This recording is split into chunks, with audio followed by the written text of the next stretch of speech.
Pregnancy में depression के अलामात क्या होते हैं? ये सवाल अक्सर पूछा जाता है और इसके बारे में आज हम थोड़ा सा तफसील से बात करेंगे।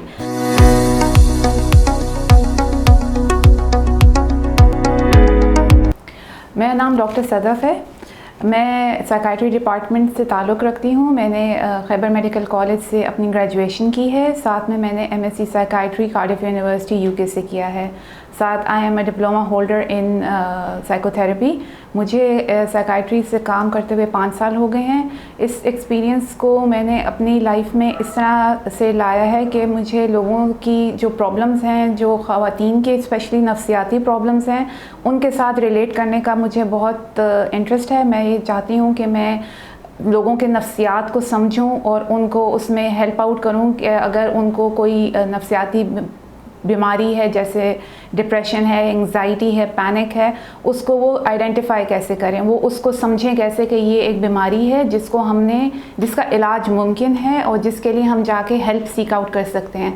क्योंकि हमारे मुल्क में नफ्सियात को ज़्यादातर समझा ही नहीं जाता कि ये कोई बीमारी है, तो उसको वो लोग किसी और तरीके से ले रहे होते हैं कि शायद इन पे कोई असर हो गया या कुछ, और साइकाइट्रिस्ट के बाद वो सबसे एंड में आते हैं। तो कोशिश ये करें कि अगर जो हम आपको थोड़े से पॉइंट्स बताएंगे, अगर वो आपके उसमें पूरे आते हैं तो आप प्लीज़ हेल्प सीक आउट करें, ताकि हम आपको मदद दे सकें, जिसके ज़रिए आपके जो नफ्सियाती मसाइल हैं वो हल हो सकें और आप एक बेहतरीन ज़िंदगी गुजार सकें। सवाल करते हैं कि प्रेगनेंसी में डिप्रेशन क्या होता है। हम ये पहले जानना चाहेंगे कि डिप्रेशन होता क्यों है प्रेगनेंसी में।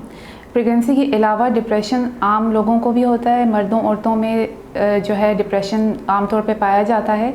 औरतों में 2% मर्दों से ज़्यादा डिप्रेशन पाया जाता है। वो रीज़न ये है कि औरतें जो हैं वो चाइल्ड बेयरिंग एज में होती हैं और चाइल्ड बेयरिंग एज में यूजुअली डिप्रेशन ज़्यादा हो जाता है।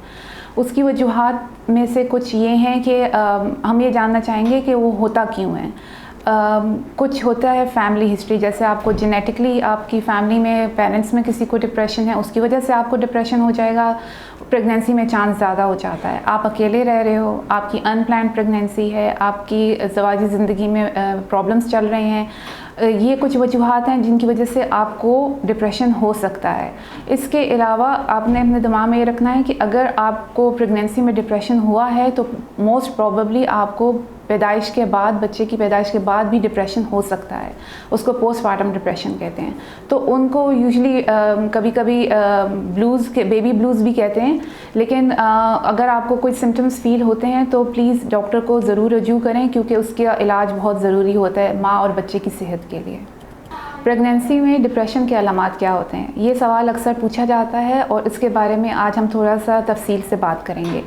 कुछ जो एक बहुत इम्पॉर्टेंट अलामत होती है, जिसको हम अक्सर मजाक में उड़ा देते हैं कि लोग कहते हैं और ख़वातीन कहती हैं कि हम मर जाना चाहते हैं, सुसाइडल थाट्स आती हैं।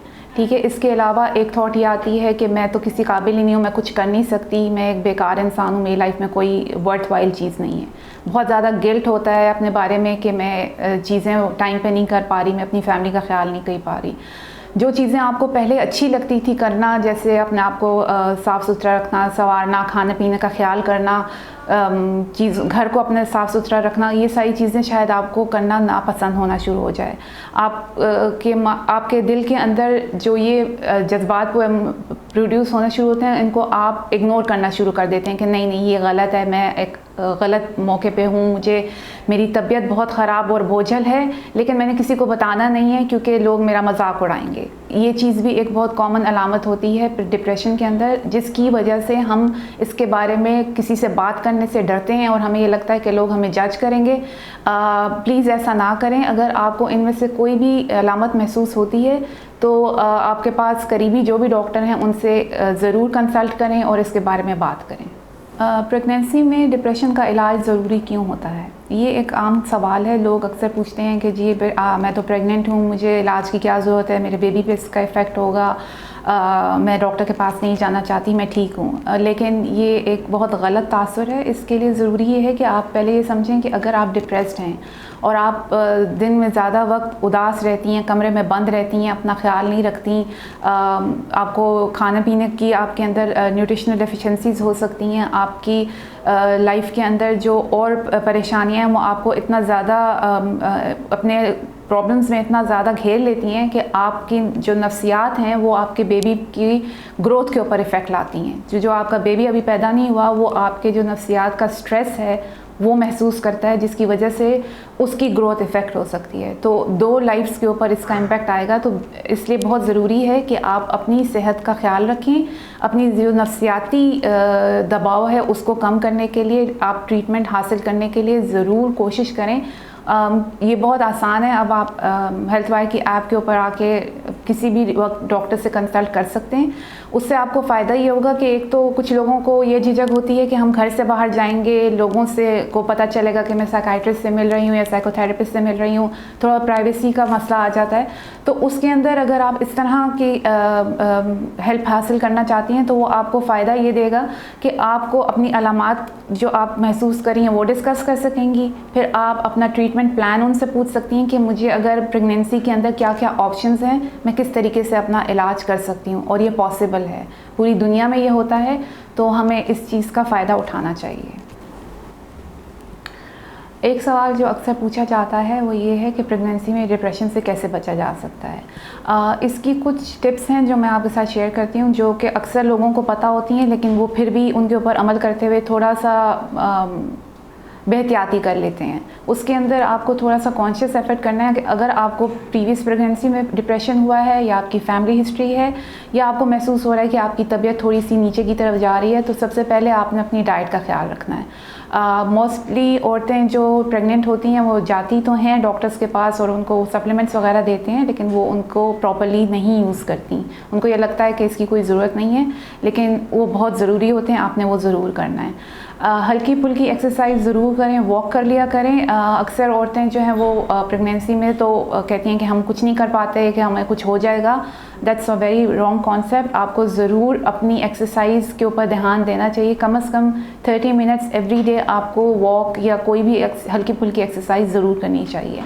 इसके अलावा आपको अगर महसूस हो रहा है कि आपके अंदर थोड़ी से नफ्सियाती दबाव महसूस हो रहा है या आपको डिप्रेस्ड फीलिंग शुरू हो रही है, तो आप किसी थेरेपिस्ट से कंसल्ट करें। वो बहुत ज़रूरी इसलिए है कि अगर आपके जो जज्बात हैं नफ्सियाती तौर पर अगर वो आपको तंग कर रहे हैं, तो जब तक आप उसके बारे में बात नहीं करेंगी, किसी से डिस्कस नहीं करेंगी, तो वो चीज़ आपकी बढ़ती जाएगी और आपके डिप्रेशन के सिम्टम अलामात ज़्यादा होनी शुरू हो जाएंगी और अल्टीमेटली फिर आपको हो सकता है मेडिकेशन पे जाना पड़े।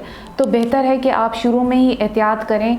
और नींद अपनी सही से पूरी करें।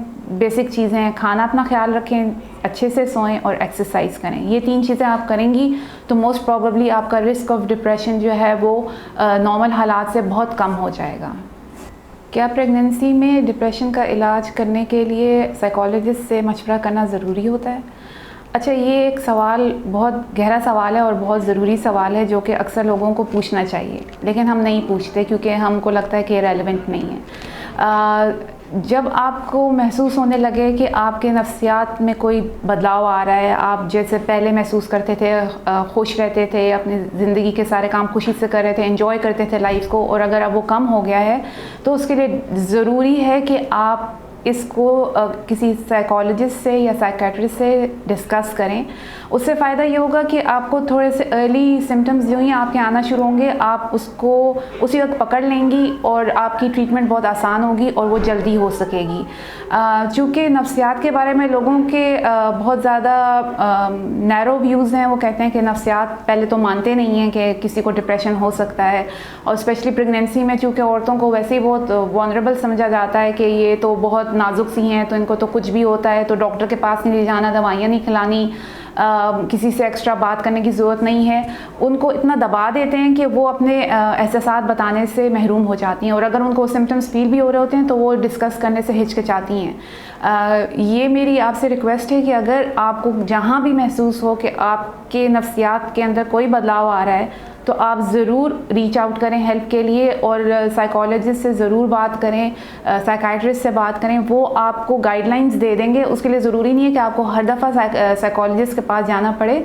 वो आपको सेल्फ गाइड की कुछ हेल्प बता देंगे, मेडिटेशन कर लें, एक्सरसाइज कर लें, कोई अपने फ्रेंड्स के साथ बात कर लें। वो आपको टिप्स दे देंगे कि किस तरह आप अपना बेहतर ख्याल कर सकती हैं। उससे आपकी प्रेगनेंसी भी अच्छी गुजरेगी और आपका रिस्क ऑफ पोस्टपार्टम डिप्रेशन बहुत कम हो जाएगा।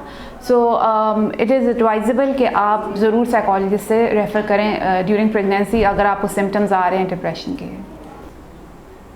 अगर आप प्रेगनेंसी में डिप्रेशन की शिकार हैं या आपके कोई जानने वाले हैं जिनको डिप्रेशन है और उनको मदद की ज़रूरत है, तो आप हेल्थवाई की ऐप डाउनलोड कर लें या दिए गए नंबर पे ऊपर जो नंबर दिया है उस पर कांटेक्ट कर सकते हैं, मेरी अपॉइंटमेंट ले सकते हैं। प्लीज़ रीच आउट करें हेल्प के लिए, क्योंकि डिप्रेशन दुनिया में नंबर 2 पे आ गई है, बहुत बड़ी बीमारी है और इसको इग्नोर ना करें। Thank you.